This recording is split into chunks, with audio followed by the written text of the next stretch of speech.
This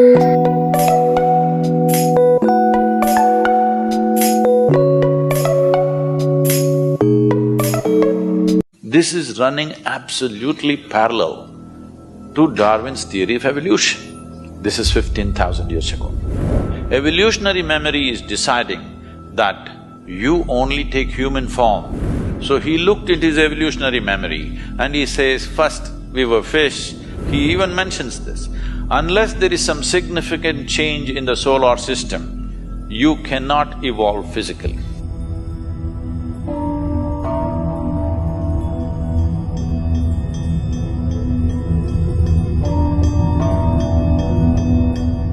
Charles Darwin, 152 years ago, he was born 200 years ago, but when he was 52, he propounded his theory of evolution. 15,000 years ago, Adi Yogi said this. I want you to look at this carefully. If you know something about Darwin's theory of evolution? Yes. No, just about the fact that you were a monkey, not just that. Something more?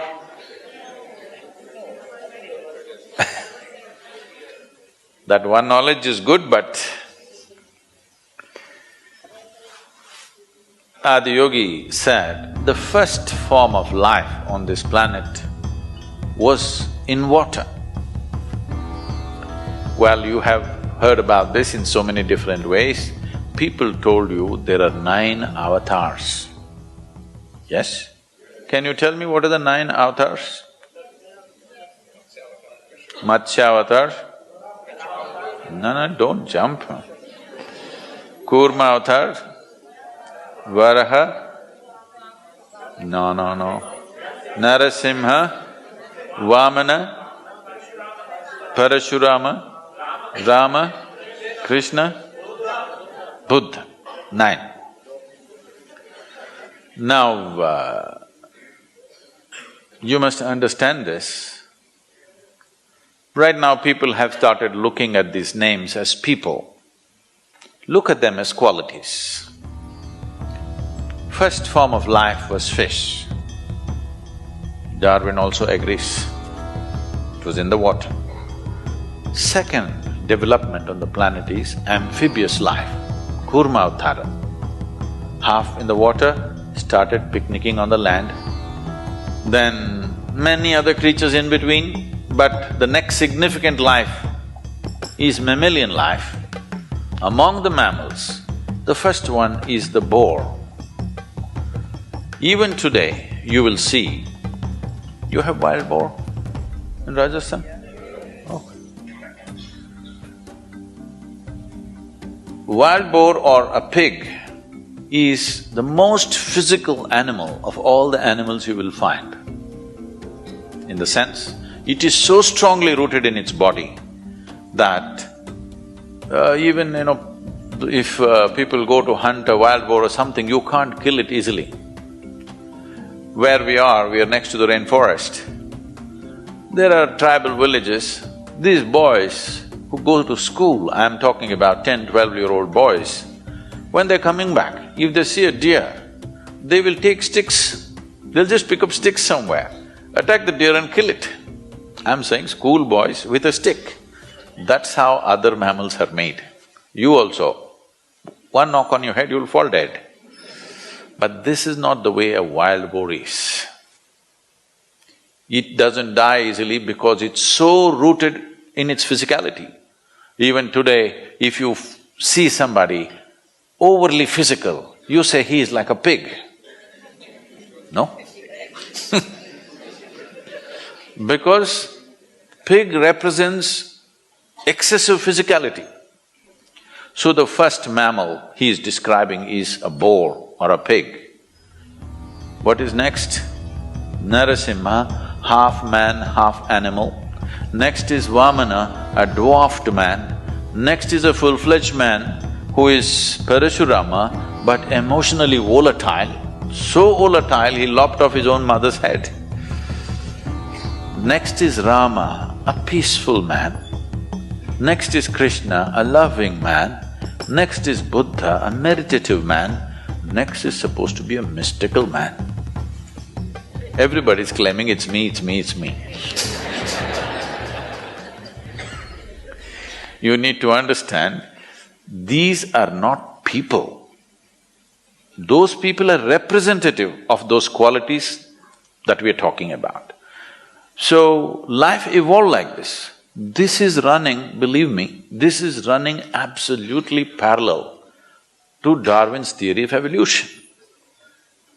This is 15,000 years ago. He did not go to Galapagos Islands and put things under microscope and look.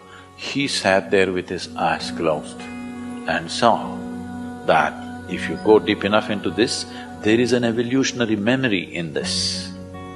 If there was no evolutionary memory, suppose you're a man and you eat a watermelon, it becomes a man after some time, yes? Now you're a woman, if you eat a watermelon, it'll become a woman. If a cow eats a watermelon, it becomes a cow. Why this is happening is, there is something called as evolutionary memory and genetic memory here. Evolutionary memory is deciding that you only take human form, not suddenly you eat a smart watermelon and you got confused and became a cow. Such thing will never happen, okay? And there is genetic memory, which clearly says, this is a woman's body, eat whatever you want, this will only become a woman, not a man. Because the genetic memory is intact. Why people are fighting against genetic engineering is because of this. Once you meddle the plants and then the animals, then it'll come to you. Then you don't know. If they do some mistake, you will become half man, half animal once again. We don't know what'll happen. So that is the resistance for genetic engineering, because once you start meddling with the basic material, you don't know what'll happen because we have not figured it completely. So he looked into his evolutionary memory and he says, first we were fish, then we were this, all the 9 things, and now you're here. Now that you're here, you've taken on this human form. If you want to evolve from here, you can only consciously evolve. Your physical evolution is over. For this, there is an entire mathematic as to why your physical evolution is over. There are many aspects of it. I will not go into the mathematics because a few ladies just shook their head, no, we don't want mathematics. But there is no mysticism without mathematics. To put it very simply, the nature of who you are right now is a consequence, a complex amalgamation of memory, of variety of memories that you have. You have this kind of body because of evolutionary and genetic memory. You like this, you dislike that because of various levels of unconscious, subconscious, karmic and other types of memory. You have no control over it, what you like and what you dislike most of the time. You will have to strive hard to rise above that. Because memory is determining everything about you.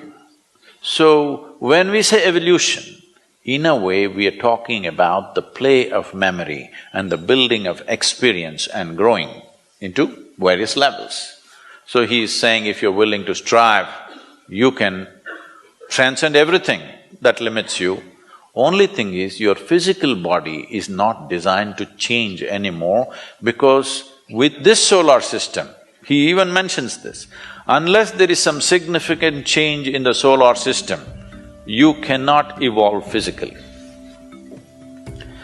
They naturally asked, you have grasped so much but our brains are struggling, can we grow this a little bit?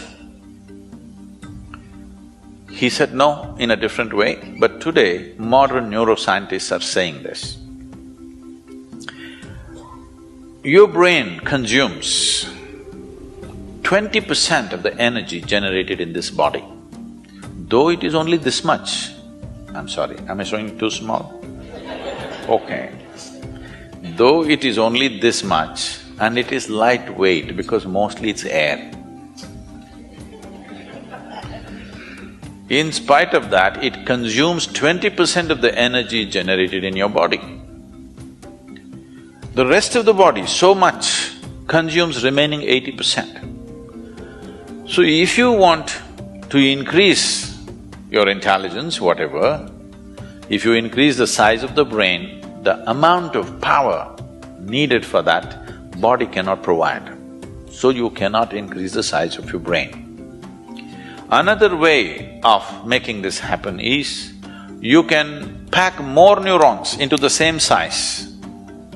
Then you may have sparkling intelligence, but there will be enormous cross-connections and confusion all the time, and you will become super restless.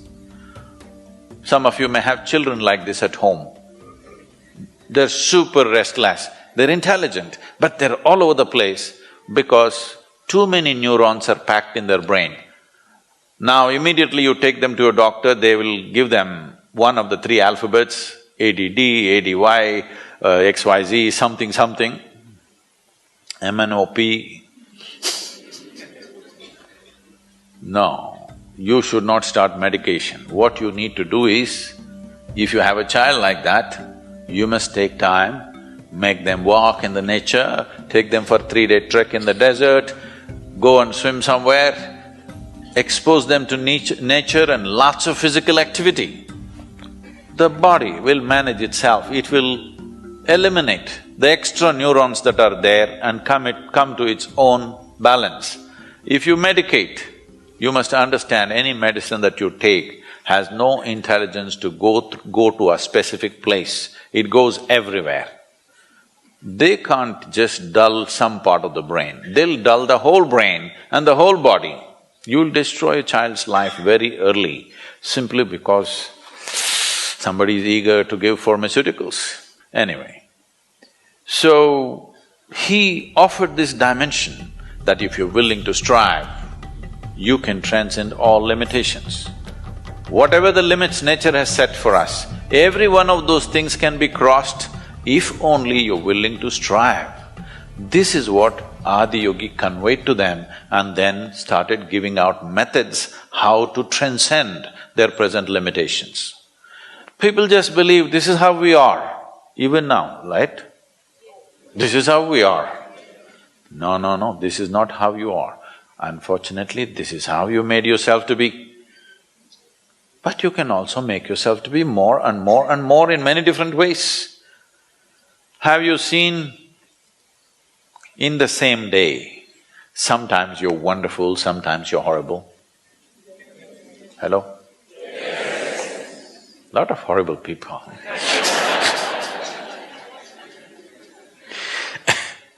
So I'm saying, you always think it happened to you. No, no. You can make yourself wonderful, you can make yourself horrible, isn't it?